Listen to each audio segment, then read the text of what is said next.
So what I'm going to present is something that is highly relevant for Singapore. If you remember last year, after the Prime Minister's announcement in August during National Day, there was this question about going cashless. That's a tweet that dates back to the 20th of August 2017, where there was this question: how come we actually have e-payment, but we have too many schemes and too many systems, right? And it becomes inconvenient for consumers and eventually also costly for businesses, right? So there was a call to the public in some way that we need to do something about it, right? So my talk today is to address one specific question: why the success of mobile payments is so difficult to achieve, and eventually also in Singapore. So just for the background, I've been working on mobile payment for about 15 years, and I mainly witnessed failures for different reasons. So what I'm going to try to do here is to give you a sense of, or a summary of, why is it so difficult to get there. First, I need to clarify what I mean by mobile payments, because I think there's different definitions out there. There are different ways of looking at the problem. First, so for me, mobile payment is something that is to do with proximity mobile payment, which means that it's not a remote payment. It's not like you're sitting in your couch at home and you're buying something online. Okay, that's not mobile payment, that's online payment. Mobile payment has to be a face-to-face transaction, okay, where actually the physical world is involved, so meaning that you see someone in front of you, eventually there's a point of sale with a payment terminal, and it's initiated with a mobile device. Okay, so I know the definition can be a bit awkward, but I want to insist on that, because there's many different startups or companies talking about mobile payment, that they're actually in the mobile payment field, but it's not really the definition I have. And so I studied mainly the problem is, how do you transform a mobile phone into a payment device? Okay, why are we not using our phone to pay every day?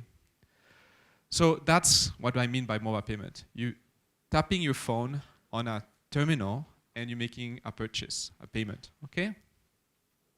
That's called contactless payment. Some people still call it mobile payment, but when you use a card, these cards are called contactless cards. So eventually you've seen these terminals. This one I think is a terminal that is quite used in Switzerland, where I come from. In Singapore you have a lot of them which are more facing towards the consumer. Here's a bit on the side, but still the same technology is used in that.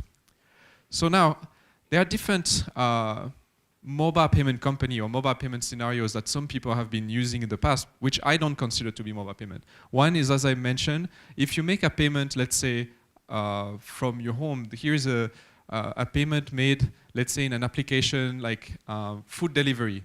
So some of them, like Deliveroo here in Singapore, they included in their offering for payments Apple Pay. So you can just use your phone to make a purchase without entering any credit card information. Your thumb as a fingerprint is enough to authenticate the payment. So that's the left side. So that's not a mobile payment scenario for me.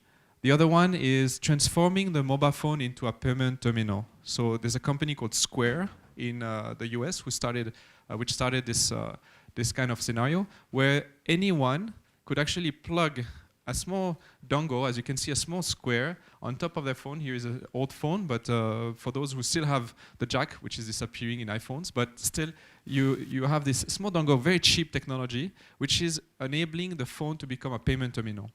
Okay, so to me, it's not mobile payment, even though the payment is going through the phone.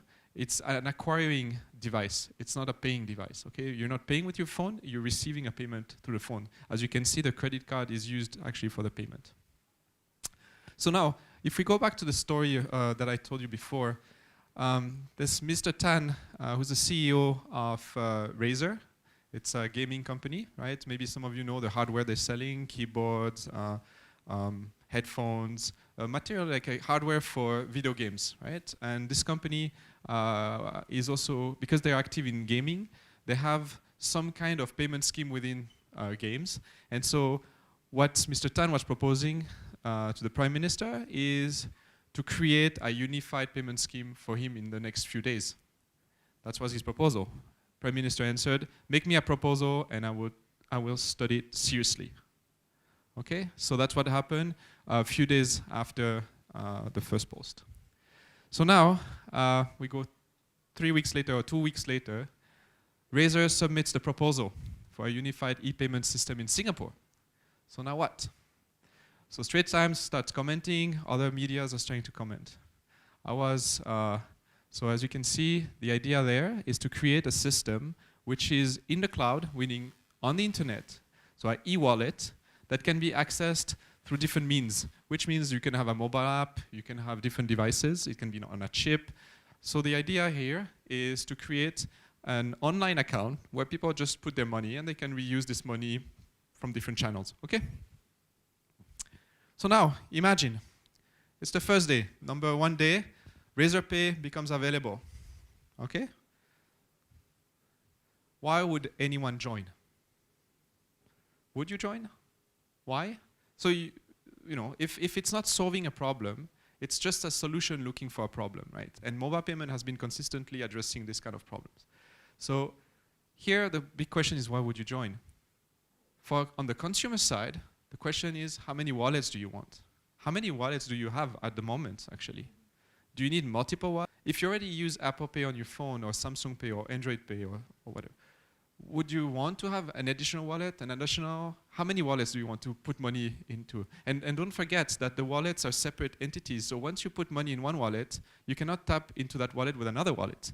So they're separate. So on the phone, the beauty of technology is you can have as many wallets as you want, but how many do you want, right?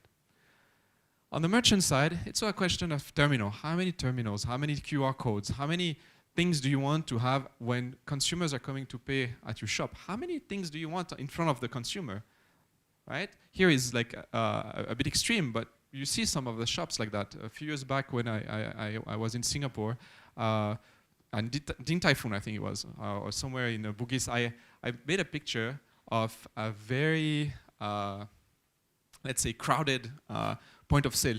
Lots of cables and paper, and so the person was almost a magician. They take your card and they know exactly where to put your card, right, based on the brand of the card or based on the bank or so.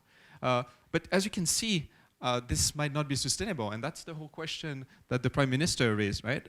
Why do we need so many? Can we unify it? Can we make it simpler? So there's a number of regulation that has been pushing to simplify this. So one is this, that actually the simultaneous adoption is a problem. How do you make sure that you get consumers and merchants to join at the same time? Because eventually, if you have a lot of merchants but no consumers, the solution is not really worth it, and if it's the opposite, it doesn't work either. So that's a comment I made actually in the Straits Times article when it came out about Razorpay. They asked me to comment on this. So, okay, I criticized the thing. Now I need to come up with a solution, right? So the solution is that you need to fix a chicken and egg problem. Do you know how to fix a chicken and egg problem? Which comes first, right? Should it be the merchant? Should it be the consumer? How do you fix this, right? So we need to generate what we call network effects. So if you look at the equation here, you have the merchants on one side, you have Razorpay in the middle, and you have the consumers, right? So you need to grow consumers and merchants simultaneously. That's a big, challenge, especially when you're a newcomer, you're creating a new solution. So what you need to do is you can attack the equation from the two sides, right? You can start from the consumer. So you try to get more consumers to join. And the more consumers join, more merchants will join, because they will see potential for the solution to be used. So it becomes more valuable. That's what we call network effects. On the other hand, if the more merchants have joined, the more consumers will join afterwards. So it's like a positive feedback loop. So let's say, imagine you have the payment card or phone or whatever you want to use in a shop, and you see that the point of acceptance, there's more and more places where you can pay it, the more valuable this solution becomes for you. If you cannot use it anywhere, the solution will be useless, right? So that's the whole principle of network effects behind.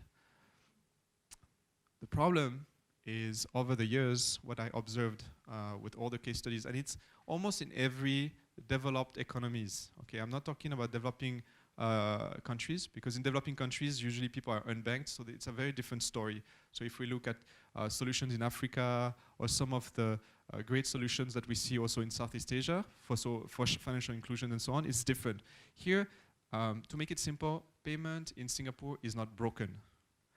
We have many ways to pay in shops. We have cash, we have credit cards, and all sort of nets and other schemes, right? So it's not broken. It's just that maybe it's not consolidated or integrated, but it's not broken. So most new platforms, they have a hard time generating these network effects. So they cannot get enough consumers to attract merchants, or they cannot get enough merchants to attract consumers. And what is important is that there's a deadline.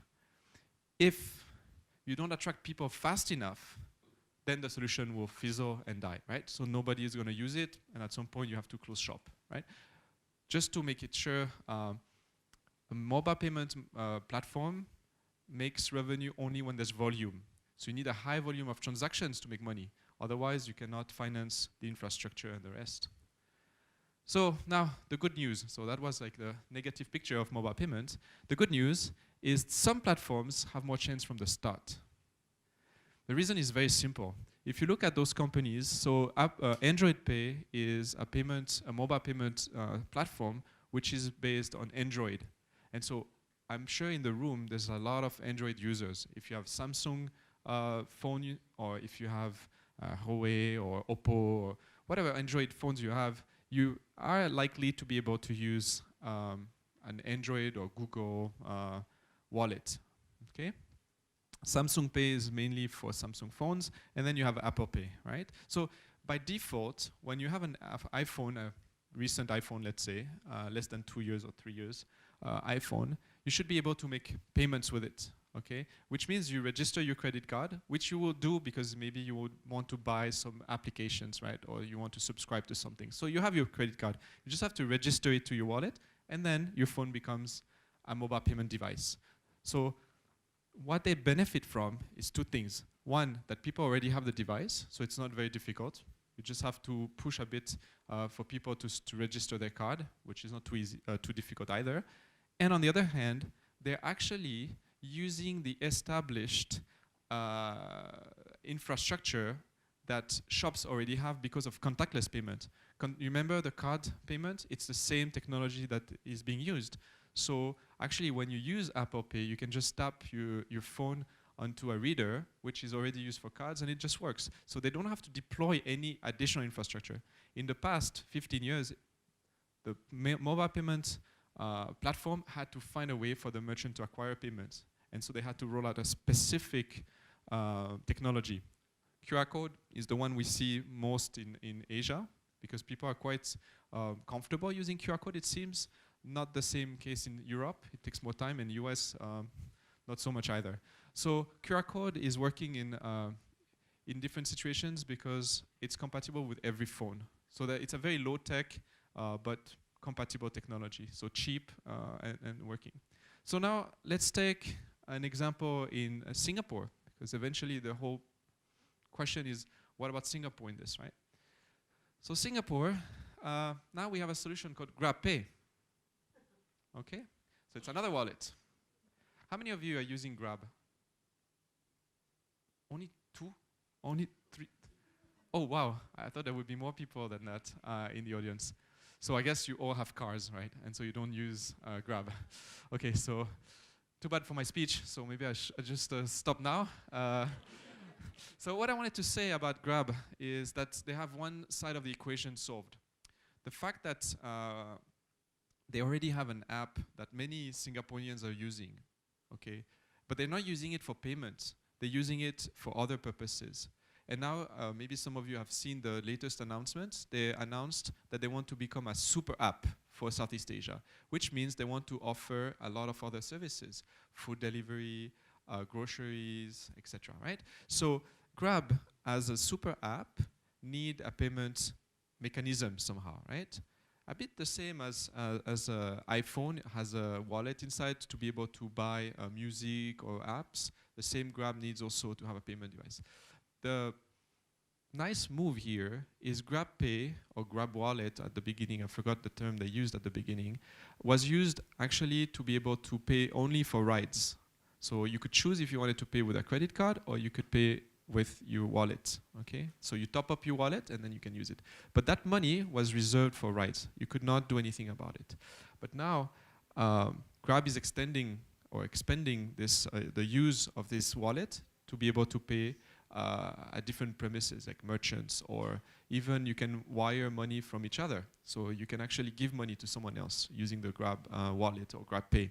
So eventually Grab, if you look at their structure, they have to roll out a QR code, right, for merchants.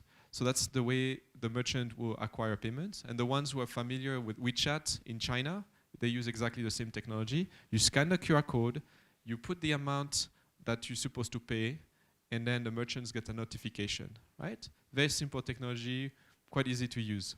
You just have to launch the Grab application, put pay, and hopefully you have enough money, otherwise you have to top up your wallet, because that's also the thing, the convenience of it is that you is not always there, because the top up is not automatic.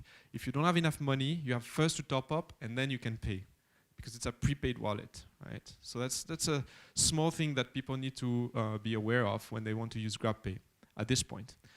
And so once the payment is made, then they deduce, and what Grab is doing for consumers is that they give you a reward. Maybe some of you know that Grab is actually giving points, and with these points you can have discounts and vouchers. On the other side, the merchants is probably paying a lower fee than credit cards to acquire payments with Grab. So they need to find incentive also for the merchants to accept GrabPay. So if you look, Grab already has a lot of users, which is on their side. So they already have solved one side of the chicken and egg problem, right? They have one side, a big side, so they just have to go to merchants and say, hey, let's say we have 1 million users in Singapore, so potentially 1 million people could come to your shop and pay, which is big, right? If they had to start from scratch, it would be a very different story, but here it's not the case. And it's something, if you're interested in that specific kind of strategic move, it's called platform envelopment. So a lot of companies, when they have a very successful platform, they try to add more services into it. One of the maybe most controversial platform envelopment is Windows and Internet Explorer. I don't know if the browser, the internet browser into Windows was enveloped in it. So they took advantage that the Windows platform was so strong to be able to put another service on top of it. So this way they could actually get a mass adoption quite quickly, because by default people would have it. And it's the same for Grab. By default, in Grab, you have a wallet installed, so you can use it. So as you can see now, the biggest challenge for GrabPay is to convince merchants. So they just have to elaborate a strategy to make payments with GrabPay more interesting for merchants. And on the other side, they need to make sure that people use it, because consumers have an inertia in terms of behavior. So the whole point here is, how do you make people change behavior? I'm sure when you get to the point of sale somewhere, you want to pay something, you have your own habits. Either you pay cash, let's say you go to buy coffee, you would just use maybe cash. If you go to a store, a TV or electronic store, and you want to buy a TV, you probably use a credit card, right? Some people prefer still cash, but eventually you need to change behavior and let people start paying with another mean, GrabPay, mobile payments, etc. But you have to give incentive for that. If there's no incentive, people won't change behavior. It takes time, and it takes time. So, in conclusion, one of my comments in the newspaper was to actually say that, you know, you can have a lot of different solutions, right? That's normal. That's a good thing. The innovation is driven by alternatives and competition. It could be bank-driven, so there's a lot of solutions pushed by the financial institutions. Especially in Singapore, you have a big consortium trying to get new alternatives, I wouldn't say on a yearly basis, but we heard that Nets is very active on this. The different banks, local banks, are trying with PayNow or Payla. I'm sure you heard those names before. The question is not about the numbers, but how you consolidate that. And if you really want to make it successful, it has to go through the merchants. So if the merchants are not seeing any benefits for them, it's not going to work out. You can imagine when I go to a merchant, let's say I go downstairs to buy coffee, and I already take my old habit and take a credit card, but the merchant say, hey, if you pay with GrabPay, you get a better discount, or if you pay with GrabPay, it's better for me, or something like that, or just say, oh, do you have GrabPay? Maybe you should try it, right? The merchant has a very active role to play in making it work. So throughout the 15 years of research also that I did across the world, so I studied failures in Korea, in France, in Switzerland, in Germany. Most of the time, the merchant's role was underestimated. So it was very self-centered solutions. So let's say the telecom operator, the banks, they just wanted to be quite greedy, wanted to extract as much money as they could from mobile payments. They saw that the potential of grabbing part of this big market and having a margin on every purchase.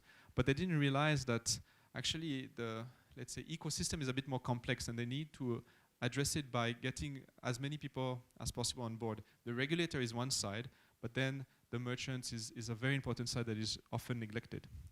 So I could talk for very long about this, but I wanted to give also the possibility for you to ask questions. So I finished my basic talk, but I think it's nice if you could also ask the questions that is burning at the moment.